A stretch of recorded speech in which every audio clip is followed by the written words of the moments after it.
नमस्कार। एम.ए. उत्तरार्ध द्वितीय प्रश्न पत्र आधुनिक काव्य के इस कड़ी में कामायनी के महाकाव्य पर हम चर्चा कर रहे थे कि कामायनी एक सफल महाकाव्य है या नहीं। इस पर आज हम महाकाव्य के परंपरागत तत्व पर बात करेंगे।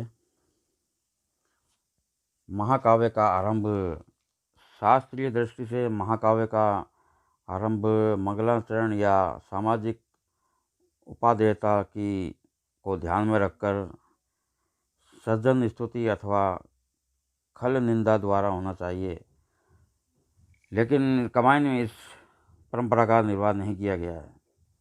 लेकिन मंगलाचरण का तत्व अंतिम 3 सर्गों में जो निर्देश, दर्शन और आनंद में मिल जाता है।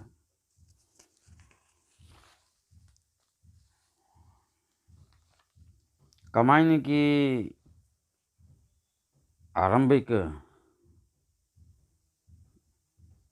कथा में नायक की भौतिक तथा मानसिक स्थितियों का अनुप्रस्तुतिकरण करके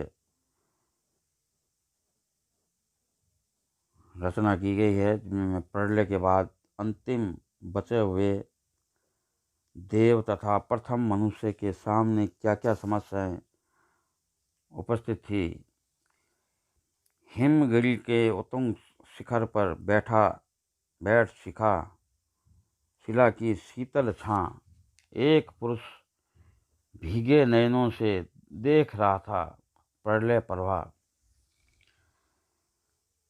कथानक व्यापक कथानक के रूप में महाकाव्य में ऐतिहासिक और पौराणिक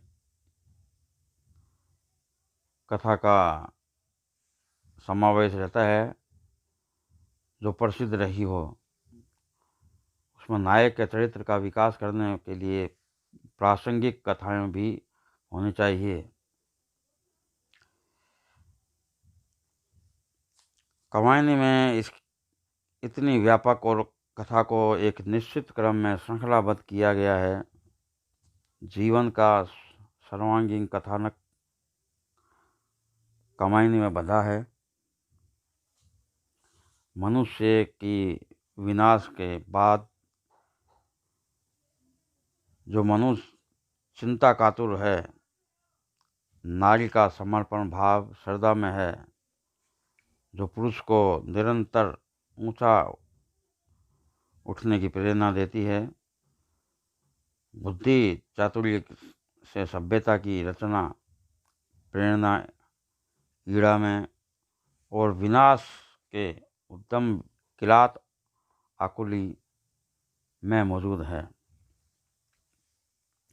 सारस्वत नगर में संघर्ष, पराजय, पलायन देखने को मिलता है। श्रद्धा का मातृत्व जीवन के अंकुरण की स्थिति को सामने लाता है। श्रद्धा कुमार की किलकारियाँ जीवन के प्रारंभ को व्यक्त करती है। सर्गोबद्धता महाकाव्य के लिए संस्कृत आचार्यों ने अपने कम से कम 8 सर्गों की अनिवार्यता को माना है। प्रत्येक सर्ग के कथा को आगे बढ़ाने की क्षमता होनी चाहिए। इस दृष्टि से कामायनी में 15 सर्गों का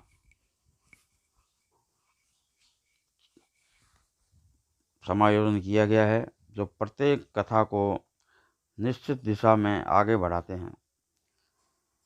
चिंता, आशा, श्रद्धा, काम, वासना, लज्जा, कर्म, ईर्ष्या, ईड़ा, स्वपन, संघर्ष, निर्वेद, रहस्य, दर्शन और आनंद सर्ग कामायनी की महाकाव्य की गरिमा प्रदान करते हैं।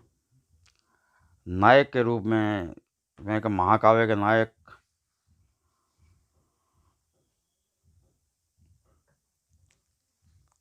उदात्त चरित्र का होना चाहिए। कामायनी महाकाव्य के नायक मनु हैं। वे देव जाति के हैं।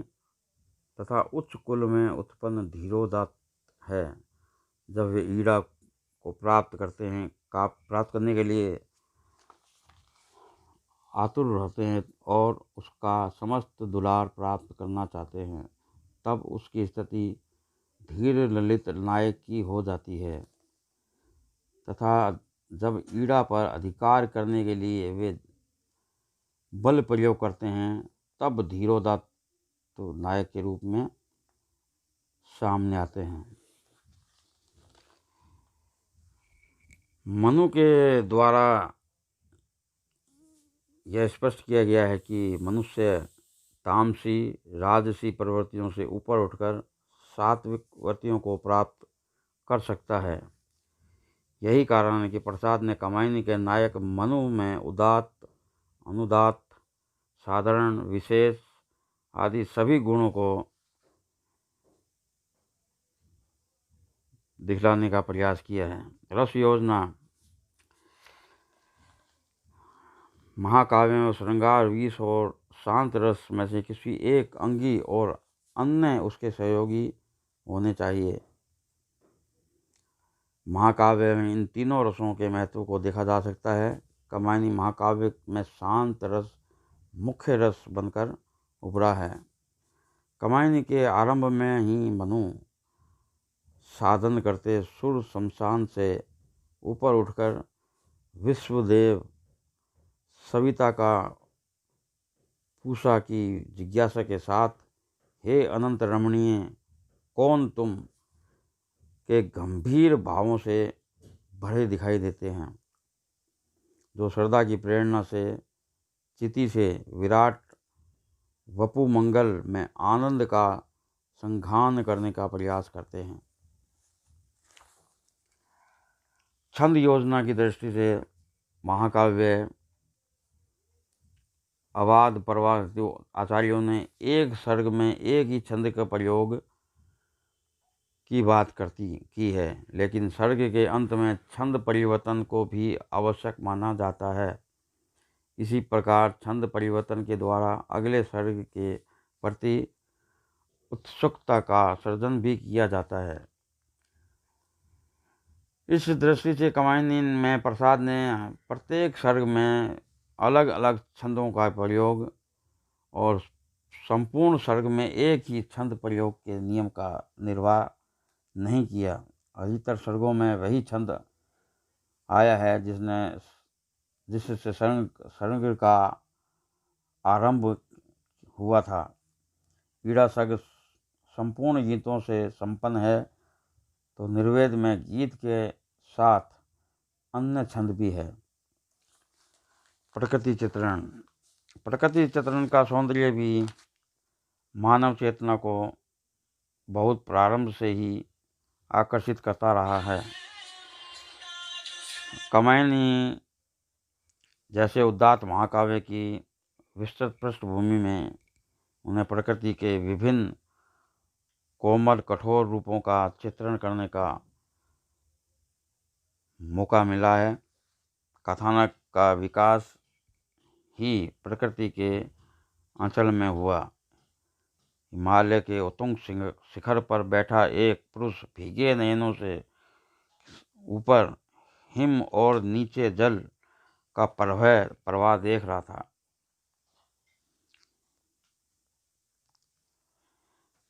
प्रकृति के यौवन का श्रृंगार करने वाले ताजा पुष्प खिलने लगे थे। बसंत मधु में बनकर अंतरिक्ष की लहरों से मानव जीवन में चुपके से आते दिखाई देता है।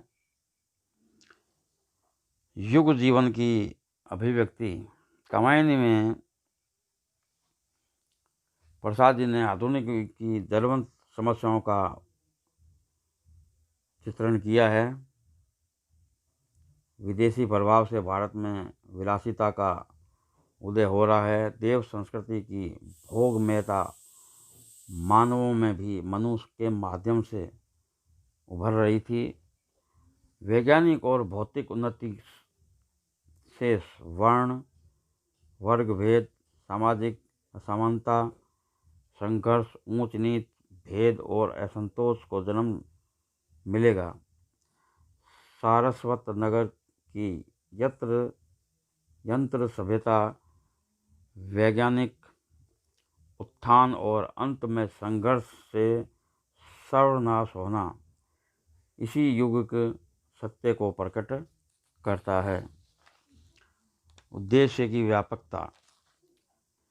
महाकाव्य का उद्देश्य भी महान और व्यापक होना चाहिए। इस दृष्टि से कात्यायनी की रचना का उद्देश्य संपूर्ण मानवों के लिए अखंड आनंद की प्राप्ति करता है।